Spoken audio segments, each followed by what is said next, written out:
हर कोई अपनी अपनी रोजमर्रा की जिंदगी में व्यस्त है। संगू भीड़ भरी बस से बाहर निकलता है। यात्रा से वह काफी थका हुआ लगता है। उसे रोज ये कठिन बस सफर झेलना पड़ता है क्योंकि वह अपने घर से आ जा रहा है। उसका दोस्त हान हो उसका मजाक उड़ाता है कि संगवू ने तो अपनी सख्त military service special force reserve sergeant के रूप में पूरी की थी और अब वह सिर्फ 2 घंटे का सफर भी नहीं झेल पा रहा। संगवू भी पलटवार करता है और उसे याद दिलाता है कि हानहो ने तो अपनी मिलिट्री सर्विस भी पूरी नहीं की थी, सिर्फ एक लड़की मियामी की वजह से छोड़ दी थी। ये सुनकर हानहो चुप हो जाता है और दोनों अपनी क्लास की तरफ बढ़ते हैं। रास्ते में संगवू को अपने दोस्त की चुप्पी पर थोड़ा बुरा लगता है और पूछता है कि क्या वह रो रहा है। हानहो आसमान की तरफ इशारा करते हुए कहता है कि उसने लाइब्रेरी की छत के ऊपर आसमान में एक मैसेज देखा था, डाउनलोडिंग मॉन्स्टर्स, और वह मैसेज तब गायब हो गया जब टाइमिंग स्टैक्सन पर पहुंची। संगू सोचता है कि हानहो अपनी पुरानी गर्लफ्रेंड को लेकर दुखी है और गेम से ज्यादा खेलने के कारण अजीब सी चीजें देख रहा है। वह उसे कहता है कि हकीकत में लौट आओ और दोनों अपनी अपनी क्लास में चले जाते हैं। लेक्चर के दौरान संगू को उचकर जैसा महसूस होता है और जागे रहना मुश्किल हो जाता है। अचानक ब्लैकआउट हो जाता है और सारी लाइट चली जाती है। फिर सबके सामने एक सिस्टम मैसेज पॉपअप होता है जिसमें लिखा होता है कि अपोकैलिप्स में मदद करने वाली कोई क्लास चुनो। इसके बाद 10 सेकंड का टाइमर शुरू हो जाता है और अलग अलग स्टार वाली स्किल कार्ड्स सामने आ जाती हैं। कुछ स्टूडेंट्स घबरा जाते हैं और कहते हैं कि कुछ मत चुनो, यह खतरनाक हो सकता है। संगवू को शक होता है कि 15 सेकंड के भीतर कार्ड न चुनना और भी खतरनाक हो सकता है। वह 2 स्टार वाला वॉरियर कार्ड लेने की कोशिश करता है, लेकिन मोटा लड़का मिनसू उसे पहले ही चुन लेता है और उसके हाथ में एक तलवार आ जाती है। संगवू थोड़ा घबरा जाता है और सबसे ज्यादा स्टार वाला कार्ड चुन लेता है, 5 स्टार नेक्रोमेंसर क्लास। जैसे ही उसने कार्ड चुना वह उसके अंदर समा जाता है। टाइमर खत्म होने पर सिर्फ संगवू और मिनसू ने ही कार्ड चुने होते हैं। मिनसू अपनी नई तलवार देखकर हैरान रह जाता है। कुछ देर बाद एक छात्र भागता हुआ क्लास में आता है और उस छात्री की पीठ पर एक छोटा सा राक्षस बैठा है जो गोबलिन जैसा दिखता है। वह लगातार उसकी कंधे पर खंजर से वार कर रहा है। छात्र मदद के लिए चिल्लाता रहता है लेकिन गोबलिन बेरहमी से उसकी हत्या कर देता है। ये देखकर सब घबरा जाते हैं और भागने लगते हैं। संगवू सबसे आगे रह जाता है क्योंकि बाकी को लगता है कि अब उनकी बारी है। कुछ छात्र मिनसू से कुछ करने के लिए कहते हैं क्योंकि उसके पास ही तलवार है, लेकिन मिनसू डरपोक है और हालात को संभालने में धीमा है। संगवू भी समझ जाता है कि मिनसू पर भरोसा करना बेकार है और उसे खुद ही रास्ता निकालना होगा। गोबलिन छोटे खंजर के साथ संगवू पर झपटता है। संगवू सोचता है कि अगर वह पिछले छात्र की तरह पकड़ा गया तो उसकी भी मौत तय है। तभी कोई गोबलिन को पूरी ताकत से लात मार देता है जिससे वह थोड़ा पीछे हट जाता है। संगवू समझ जाता है कि गोबलिन का वजन मुश्किल से 33 पाउंड है और वह आसानी से इसे मार सकता है। वह एक कुर्सी उठाकर पूरे जोर से गोबलिन के सिर पर दे मारता है। गोबलिन मर जाता है और सिस्टम से उसे गोल्ड का इनाम मिलता है। सभी उसकी बहादुरी देखकर हैरान रह जाते हैं। संगवू तुरंत हालात को समझ लेता है और उसे एहसास होता है कि अब यह दुनिया किसी गेम के साथ मिल चुकी है। तभी एक असिस्टेंट मैसेज पॉपअप होता जो बताता है कि वह मरे हुए जीवों को अपने आदेश के तहत बुला सकता है। वह अपने कमांड लिस्ट में गोबलिन स्केलेटन का विकल्प छूता है और उसके पीछे मरा हुआ गोबलिन एक कंकाल के रूप में जिंदा हो उठता है। अब उसे पूरी तरह समझ आ जाता है कि उसकी नेक्रोमेंसर क्लास उसे अनडेड जीवों को बुलाने की ताकत देती है। तभी 2 और गोबलिन क्लासरूम में घुस आते हैं। संगवू अपने अनडेड स्केलेटन को उन्हें मारने का आदेश देता है। स्केलेटन एक गोबलिन पर झपटता है और उसके कंधे पर वार करता है, लेकिन वार गहरा नहीं होता और गोबलिन उसे धक्का दे देता है। दोनों गोबलिन मिलकर उसके हड्डी के टुकड़े तोड़ने लगते हैं। संगवू सोचता है कि उसे अपने स्केलेटन की मदद करनी होगी और इन दोनों गोबलिन्स को खत्म करना आसान होगा अगर उसके पास कोई सही हथियार हो। वह मिनसू से उसकी तलवार के वार मांगता है, लेकिन मिनसू डरकर मना कर देता है। संगवू उसे बेकार कहकर ताना मारता है कि तलवार से आलू छील ले। फिर वह एक और कुर्सी उठाता है और दोनों गोबलिन्स पर फेंक देता है। कुर्सी लगने से गोबलिन थोड़े पीछे हट जाते हैं और स्केलेटन इस मौके का फायदा उठाकर दोनों को अपने चाकू से मार देता है। संगवू को दोनों को मारने पर गिट्सी गोल्ड का इनाम मिलता है। लड़ाई के बाद उसे एक और सिस्टम मैसेज मिलता है। उसके पास जितने मिनियन हो सकते थे वह संख्या पूरी हो चुकी है। उसके सहपाठी उससे पूछते हैं कि उसने ये सब कैसे किया, लेकिन उसे खुद भी पूरी तरह पता नहीं है कि क्या हो रहा है। दूसरे छात्रों को लगता है कि यही सब पूरे कैंपस में हो रहा है क्योंकि उन्हें दूर से चीखने की आवाजें आ रही हैं। तभी कोई खिड़की के पर्दे हटाता है और देखता है कि पूरे शहर में आग लगी हुई है। कुछ छात्र तय करते हैं कि अगर उन्हें जिंदा रहना है तो कैंपस से बाहर निकलना होगा। कॉरिडोर में चलते समय उनका सामना और गोब्लिन्स से होता है, लेकिन संग वू के अनडेड स्केलेटन उन्हें आसानी से काबू में कर लेते हैं। जब उसके स्केलेटन गोब्लिन्स से लड़ रहे होते हैं, संग वू बाकी छात्रों से कहता है कि वे भाग जाएं, जब तक उसके स्केलेटन दुश्मनों को रुके हुए हैं। उसे अब पूरा यकीन हो चुका है कि यह दुनिया किसी गेम की तरह काम कर रही है और वह लगातार गोब्लिन्स को मारकर अपनी लेवल और ताकत बढ़ा सकता है। लड़ाई के बीच उसके एक स्केलेटन की हार हो जाती है और उसका सिर उड़कर संग वू के पास गिरता है। खुशकिस्मती से गोब्लिन्स थक चुके होते हैं कि बाकी दो स्केलेटन उन्हें मार गिराते हैं। इस जीत पर संग वू को गोल्ड और एक लेवल अप का इनाम मिलता है। अब उसका लेवल बढ़ चुका है और उसके सामने स्टेट्स विंडो खुलती है। 5 रैंडम स्किल कार्ड्स में से उसे एक चुनने का मौका मिलता है। वह ऐसा कार्ड चुनता है जो उसके अनडेड मिनियंस की अधिकतम संख्या बढ़ा देता है। अब वह एक सारा स्केलेटन नियंत्रित कर सकता है। हालांकि ज्यादा स्केलेटन बुलाने से उसका ज्यादातर मना खत्म हो चुका है। संग वू खिड़की से बाहर देखता है और समझ जाता है कि कैंपस के बाहर हालात और भी बुरे हैं। वह अपने स्केलेटन के साथ नीचे जा रहा होता है। तभी हानहो उसके एक स्केलेटन को देखकर डर जाता है और उसके सिर में छुरा घोंप देता है। किसी इंसान को जिंदा देखकर हानहो राहत महसूस करता है, लेकिन संग वू से बताता है कि यह स्केलेटन उसकी स्किल का हिस्सा है। कोई हानहो से पूछता है कि उसने कौन सी क्लास चुनी, तो वह बताता है कि उसने 1 स्टार क्लास ली थी।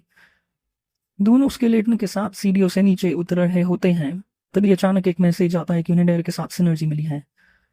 अगर पार्टी के 5 में बर्डैगर इस्तेमाल करें तो उन्हें फेटल ब्लो की चांस में बोन्स और गोल्ड का अतिरिक्त इनाम मिलता है। सीढ़ियों से उतरते हुए एक और गोब्लिन्स के झुंड सेट कराते हैं, जिसमें एक गोब्लिन चीफ भी होता है। गोब्लिन्स एक स्किल सेंट ऑफ डेथ के असर में आ जाते हैं, जिससे उनकी स्टैट्स कमजोर हो जाती हैं। यह स्किल अपने आप सक्रिय हो जाती है जब पार्टी में 4 से 5 स्केलेटन मौजूद होते हैं। स्केलेटन गोब्लिन्स पर हमला शुरू करते हैं, लेकिन गोब्लिन चीफ वाइल्ड बर्सर्कर नाम की स्किल एक्टिवेट कर देता है, जो उसके सभी गोब्लिन्स की ताकत बढ़ा देती है। गोब्लिन्स अब और ताकतवर होकर स्केलेटन को पीछे धकेलने लगते हैं। संग वू समझ जाता है कि ये बढ़त चीफ की स्किल की वजह से है, इसलिए वह एक स्केलेटन को आदेश देता है कि चीफ का वह हाथ काट दे जिससे वह बर्सर्कर स्किल चला रहा है। स्केलेटन उसका हाथ काट देता है, जिससे गोब्लिन्स कमजोर पड़ जाते हैं और स्केलेटन उन्हें आसानी से खत्म कर देते हैं। गोब्लिन चीफ गुस्से में पागल हो जाता है, लेकिन स्केलेटन की सिनर्जी से वह भी जल्दी मारा जाता है। संग वू को एक हाथ से इस्तेमाल होने वाला कच्चा भाला और गोब्लिन चीफ का कंगन मिलता है, जो वह बर्सर्कर स्किल के लिए इस्तेमाल कर रहा था। वह थोड़ी खुशी महसूस करता है और अपने एक स्केलेटन की तारीफ करता है, जो अपनी हड्डियों से अजीब और डरावनी आवाजें निकालने लगता है। जब वे कैंपस के मुख्य प्रवेश द्वार पर पहुंचते हैं, तो वहां उन्हें कई सर्वाइवर्स नजर आते हैं। संग वू अपने स्केलेटन को कॉपी रूम में छिपने का आदेश देता है, क्योंकि लोग उन्हें देखकर डर जाएंगे। प्रवेश द्वार की स्थिति कुछ ठीक नहीं लगती। वे कैंपस के अंदर फंसे हुए हैं और बाहर नहीं जा सकते। जब संग वू मुख्य दरवाजे से बाहर जाने की कोशिश करता है, तो उसे स्टूडेंट काउंसिल का एक सदस्य जिनसुक रोक देता है, जो पहले गुंडागर्दी और बदतमीजी के लिए बदनाम था। जिनसुक बताता है कि वह 2 स्टार शील्ड मास्टर है और पहले ही एक गोब्लिन को मार चुका है। वह आगे कहता है कि जिनके पास हथियार हैं, उन्हें बाकी छात्रों की सुरक्षा के लिए मिलकर काम करना चाहिए। तभी मिन्सू दौड़ते हुए जिनसुक के पास आता है और बताता है कि उसने प्रवेश द्वार के पास गोब्लिन्स की हल्की आवाजें सुनी हैं। जिनसुक आदेश देता है कि सभी छात्रों को कैफे में ले जाया जाए, ताकि वह और अन्य स्किल वाले लोग उनकी रक्षा कर सकें। संग वू हानहो को प्रवेश द्वार के पास आने को कहता है। वहां वे देखते हैं कि एक संदेश लिखा है, प्रवेश द्वार जादुई शक्ति से सील है। बॉस मॉन्स्टर को 2 घंटे और 11 मिनट के भीतर हराओ। अगर समय सीमा में बॉस को नहीं मारा गया, तो इमारत के अंदर मौजूद राक्षस और भी ताकतवर हो जाएंगे। संग वू को अब पता है कि उसे क्या करना है, लेकिन जिनसुक उसे रोककर कहता है कि वे राक्षसों को यहीं रोके रखें जब तक कि बैकअप नहीं आ जाता। संग वू कहता है कि यही स्थिति पूरे देश में हो सकती है और रेस्क्यू टीम का इंतजार करना बेकार है, लेकिन जिनसुक दावा करता है कि कोरियन मिलिट्री इन राक्षसों से ज्यादा ताकतवर है। संग वू अब और बहस नहीं करना चाहता और सीढ़ियों की तरफ बढ़ता है, लेकिन तभी 5 गोब्लिन्स का एक दल वहां आ जाता है। वह अपने स्केलेटन को बाहर आने का आदेश देता है। स्केलेटन को देखकर सभी डर जाते हैं, क्योंकि उन्हें लगता है कि ये भी राक्षसों का हिस्सा है। संग वू उन्हें आश्वस्त करता है कि ये उसकी क्लास का हिस्सा है, जो बेवकूफ जिनसुक की क्लास से ज्यादा ताकतवर है। गोब्लिन्स स्केलेटन की सेंट ऑफ डेथ स्किल से डर जाते हैं और उनकी स्टैट्स घट जाती हैं। संग वू अपने स्केलेटन को शिकार शुरू करने का आदेश देता है। स्केलेटन गोब्लिन्स पर हमला करते हैं और संगवू अपने भाले से उनका साथ देता है। दो गोब्लिन भागने की कोशिश करते हैं, लेकिन संगवू अपने स्केलेटन को रास्ता रोकने का आदेश देता है। वह खुद लड़ता है ताकि बाकी लोग देखें कि इन राक्षसों को हराना असंभव नहीं है, और इस तरह वो उन्हें बॉस हंट में शामिल होने के लिए मना सके। एक गोब्लिन स्केलेटन के हाथों मारा जाता है जबकि दूसरा भागने लगता है, लेकिन संगवू अपना भाला फेंक देता है जो गोब्लिन की पीठ में धंस जाता है। लड़ाई देखकर सभी खुश हो जाते हैं। संगवू को सिस्टम से एक रूलेट टिकट मिलता है क्योंकि उसने 20 राक्षस मार दिए हैं। वह ये उपलब्धि हासिल करने वाला 34वां व्यक्ति बनता है और उसकी रैंक इन्फिनिट स्टेटस में बढ़ जाती है। सिर्फ 100 लोग ही इस टिकट के लिए योग्य हैं। वह अपने स्केलेटन की फिर से तारीफ करता है और वे फिर अपनी हड्डियों से अजीब आवाज निकालते हैं। इसके बाद वह कैफे के अंदर जाता है और सभी को बताता है कि कोई बैकअप नहीं आ रहा, और अगर वे बॉस को समय रहते नहीं मार पाए तो और भी ताकतवर राक्षस आ जाएंगे। एक छात्र बताता है कि उसने बॉस मॉन्स्टर को छत पर देखा था और वह उसके प्रोफेसर को मार चुका है। अब संगवू को अपनी अगली मंजिल पता चल जाती है, लेकिन कोई भी उसकी पार्टी में शामिल होने को तैयार नहीं होता। उसका दोस्त हानहो भी पीछे रहना चाहता है, लेकिन संगवू उसे जबरदस्ती साथ ले जाता है क्योंकि उसे अपने स्केलेटन के लिए नाइफ बफ की जरूरत है। तभी 23 साल की लड़की चिसू यून आगे आती है। उसके पास 3 स्टार टाइगर हंटर क्लास वाले संगवू की है। वह जिनसुक से कहता है कि उनके साथ चले, लेकिन जिनसुक डरपोक है, इसलिए वह बहाना बनाता है कि उसे बाकी छात्रों की रक्षा के लिए पीछे रहना होगा। जिनसुक और उसकी टीम रूफटॉप की तरफ बढ़ते हैं। सीढ़ियों पर कुछ गोब्लिन से उनका सामना होता है। संगवू अपने कंकालों के साथ ऊपर जाता है ताकि गोब्लिन को रोक सके, जबकि जीसू यून पीछे से आने वाले 2 गोब्लिन को अपनी तेज तलवार से खत्म कर देती है। उसकी स्किल देखकर संगवू और हानहो दोनों प्रभावित होते हैं। ऊपरी मंजिलों पर उन्हें घायल प्रोफेसर हुआंग मिलते हैं। प्रोफेसर बताते हैं कि उनके ज्यादातर छात्र मर चुके हैं क्योंकि वे इमरजेंसी इवैक्यूएशन मैनुअल के निर्देशों के अनुसार रूफटॉप की ओर गए थे, लेकिन वहां बॉस मॉन्स्टर मिला और ज्यादातर छात्र मारे गए।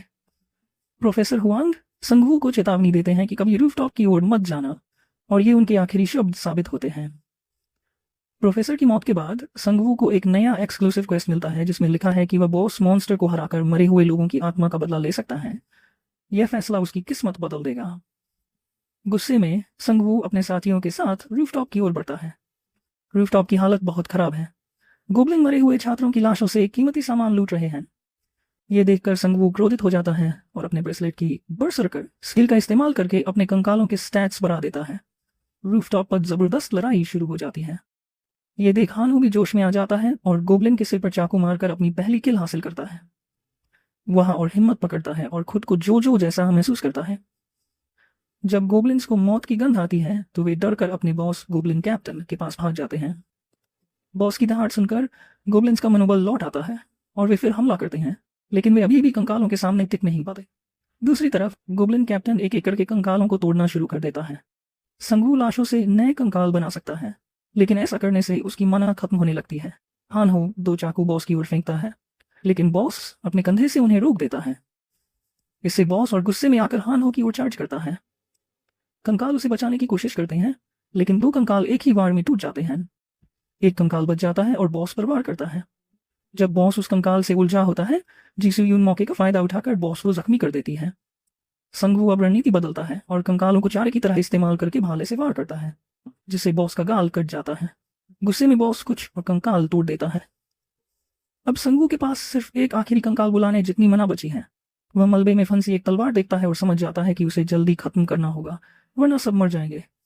वह तलवार उठाता है और 2 कंकालों को बॉस पर हमला करने का आदेश देता है। बॉस दोनों को तोड़ देता है, लेकिन तीसरा कंकाल तलवार के साथ कूदकर हमला करता है, जिसे बॉस रोक देता है। असल में संगवू तलवार की सिनर्जी एक्टिवेट करना चाहता था। अब संगवू, जीसू यून और एक कंकाल के पास तलवार है, जिससे स्वॉर्ड सिनर्जी एक्टिव हो जाती है। तलवार का वजन 80% कम और अटैक स्पीड 10% बढ़ जाती है। संगवू चार्ज करता है, बाकी साथी भी हमला करते हैं। हानहो बॉस के हाथ पर चाकू मारता है और संगवू अपने आखिरी कंकाल को हमला करने का आदेश देता है। ये वही पहला गोब्लिन था जिसे संगवू ने मारा था, और वह सबको चौंकाते हुए तलवार से बॉस का सिर काट देता है। इस जीत के बदले उन्हें सोना मिलता है। गोब्लिन कप्तान को हराने के बाद संगवू का लेवल बढ़ जाता है और अब वह लेवल 3 पर पहुंच जाता है। कप्तान का मना उसके एक कंकाल ने सोख लिया, जिससे उसका क्लास अपग्रेड हो गया और अब उसके माथे पर एक टैटू उभर आया है। वह अब एक एलिट गोब्लिन लेवल 2 बन चुका है और उसके पास कमांडर की क्षमता भी है। संगवू सोचता है कि यह कमांडर क्षमता तब बेहद काम आएगी जब उसके पास और ज्यादा कंकाल होंगे। हानहो का लेवल बढ़कर 2 हो जाता है और जीसू का लेवल 3 पर पहुंच जाता है। सभी को एक एक रैंडम कार्ड चुनने का मौका मिलता है। सुंगवू को एक बेसिक स्किल मिलती है जिससे वह हड्डियों से हथियार बना सकता है। यह स्किल इस्तेमाल करने में 10 मना लगता है और इससे वह तलवार, गदा, भाले और धनुष जैसे हथियार दुश्मनों के शव की हड्डियों से बना सकता है। क्योंकि सुंगवू ने अपने प्रोफेसर का लेने वाला एक्सक्लूसिव क्वेस्ट पूरा कर लिया था, उसे एक खास इनाम मिलता है और उसकी किस्मत में थोड़ा बदलाव आता है। अब उसके मिनियंस की अधिकतम सीमा बढ़कर 5 हो जाती है।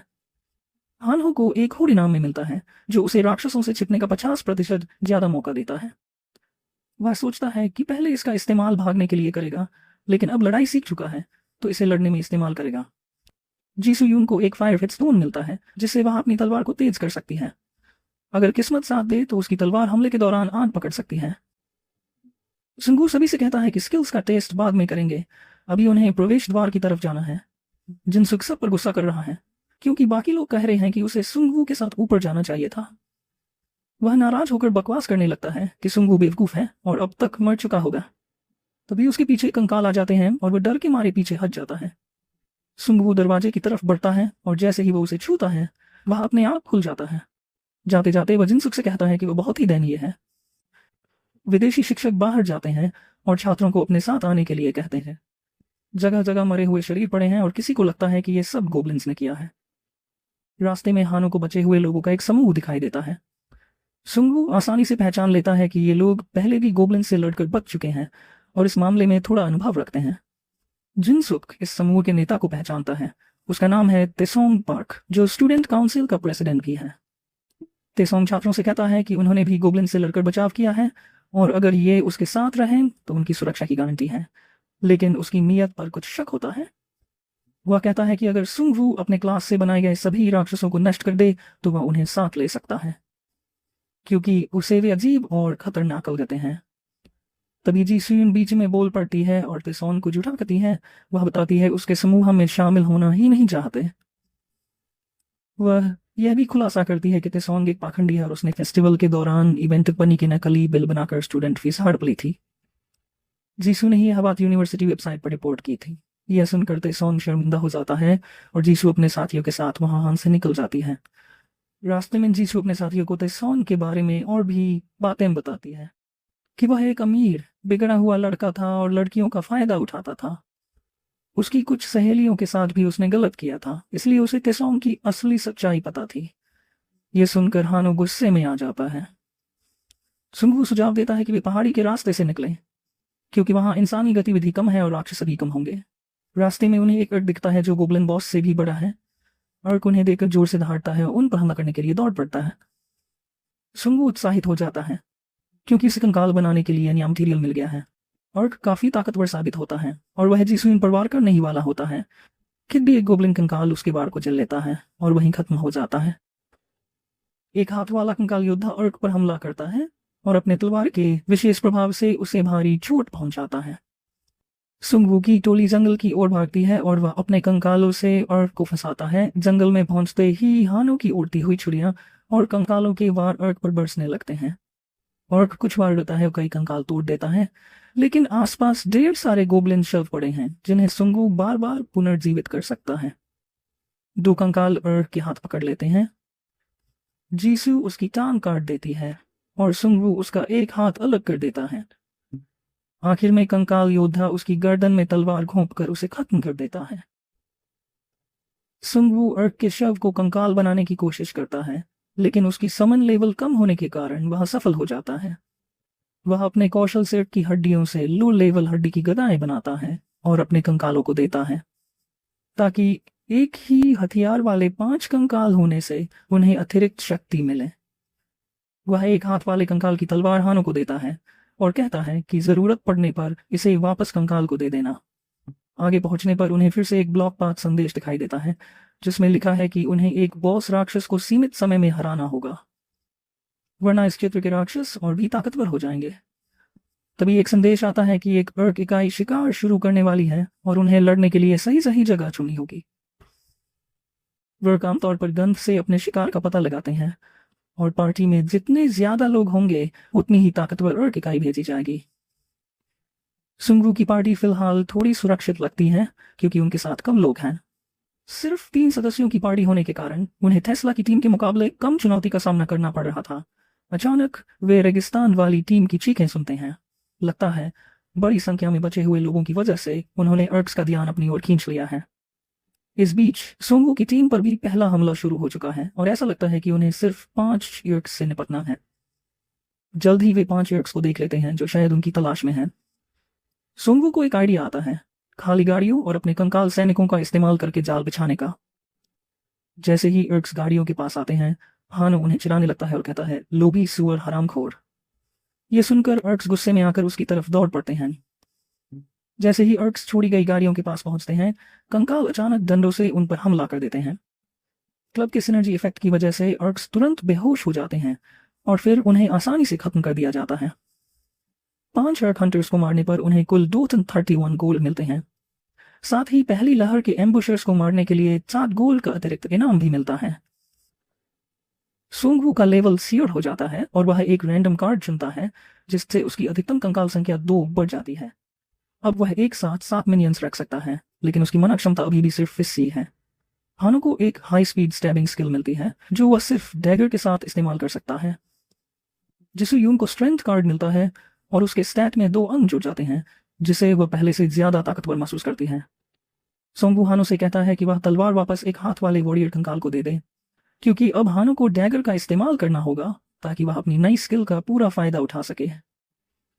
रास्ते में वे देखते हैं कि 7 रग हंटर्स एक बस पर हमला कर रहे हैं। बस के अंदर के लोग भाले से जवाबी हमला कर रहे हैं, लेकिन ज्यादा देर तक अर्क्स को रोक नहीं पाएंगे। जिसु सुझाव देती है कि वे सामने से हमला करें और बस में मौजूद व्यक्ति पीछे से हमला करे, लेकिन बाटू को शक है कि बस के अंदर का व्यक्ति उनके साथ सहयोग करेगा। वह एक और बेहतर योजना सुझाता है। बस के अंदर एक व्यक्ति भाले और दूसरा ढाल व तलवार लेकर अर्क्स को रोकने की कोशिश कर रहा है, लेकिन दोनों डरे हैं। तभी कंकालों से भरी एक कार अर्क्स सेट करा जाती है और कंकाल अर्क्स का कल्याण शुरू कर देते हैं।